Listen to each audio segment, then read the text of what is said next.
Third and fourth line. ये झारखंड और waste Bengal, Jharkhand और उड़ीसा को कनेक्ट करने वाला प्रोजेक्ट है और ये पूरा का पूरा स्टील का एरिया है, कंप्लीट स्टील कॉरिडोर है ये सारा का सारा। यहाँ पर स्टील प्रोडक्शन, स्टील के लिए रॉ मटेरियल का प्रोडक्शन एक मेजर फैक्टर है और जो देश का टारगेट है 300 million ton annual steel production. और साथियों मैं आपकी जानकारी के लिए रखना चाहूँगा, भारत दुनिया में सेकेंड लार्जेस्ट स्टील प्रोड्यूसर बन गया। भारत दुनिया में सेकेंड लार्जेस्ट स्टील प्रोड्यूसर बन गया और इस तरह के प्रोजेक्ट से और ज़्यादा उसमें तेजी आई। ये प्रोजेक्ट झारखंड और उड़ीसा के बॉर्डर पे आता है, डोंगापोसी से जरोली के बीच में ऑलरेडी डबल लाइन है, उसको थर्ड एंड फोर्थ लाइन बनाया जाएगा जिससे करीब करीब 50 million ton extra cargo carry कर सकेगी रेलवे।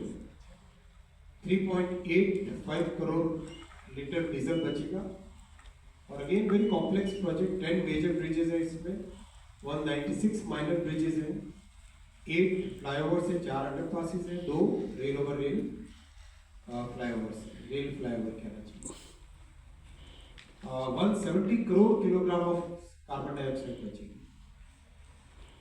11 करोड़ ट्रीज को प्लांट करने के बराबर है और देश के लिए 6038 करोड़ रुपए की लॉजिस्टिक्स कॉस्ट बचेगी।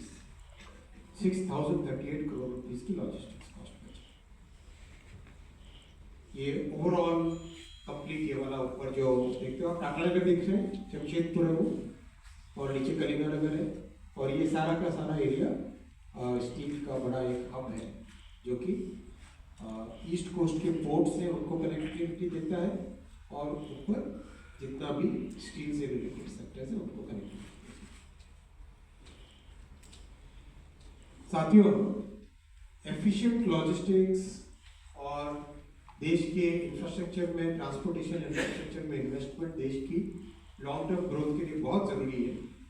इसीलिए माननीय प्रधानमंत्री जी हर डिपार्टमेंट को बार बार इंस्पायर करते हैं कि और ज़्यादा से ज़्यादा एफिशिएंसी लाओ।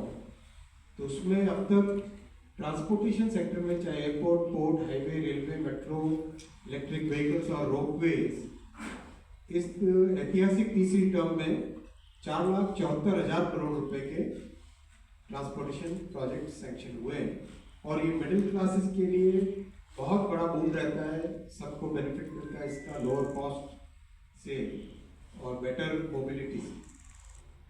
इसी तरह से ओवरऑल इंफ्रास्ट्रक्चर में जो कि हमारे यूथ के लिए नई अपॉर्चुनिटीज क्रिएट करता है, मिडिल क्लास के लिए नई फैसिलिटीज क्रिएट करता है। प्रधानमंत्री श्री नरेंद्र मोदी जी की इस ऐतिहासिक तीसरी टर्म में 10,48,000 करोड़ रुपए के प्रोजेक्ट सैंक्शन हुए, चाहे एविएशन सेक्टर हो, पोर्ट सेक्टर हो, हाईवे हो, railway, metro, industrial, housing, hydro, ropeways, हर एक सारे प्रोजेक्ट्स को अगर जोड़ दें तो मेजर चेंजेस।